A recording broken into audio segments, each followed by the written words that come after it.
Кез келген жағдайда екі адамның ортасында міндетті түрде жазбаша мәміле, яғни келісім шарт, договор болу керек деп айтам. Мысал үшін қарапайым ғана сіз досыңызға ақша бердіңіз, бұл жерде міндетті түрде расписка болу керек. Және де ол нотариалды түрде завет етілген болса, өте керемет болады. Немесе жай ғана машинаны арендаға бердіңіз, иә?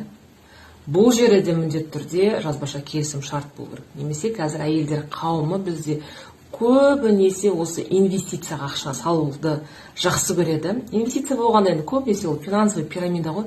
Не келісім шарт жоқ ортада. Не кімге ақша жібергенін, не үшін ақша жібергенін білмейді.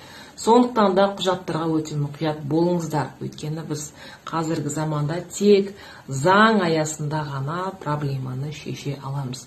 Яғни сотқа бару арқылы. Сотқа сіздер тек қана жазбаша түрде дәлел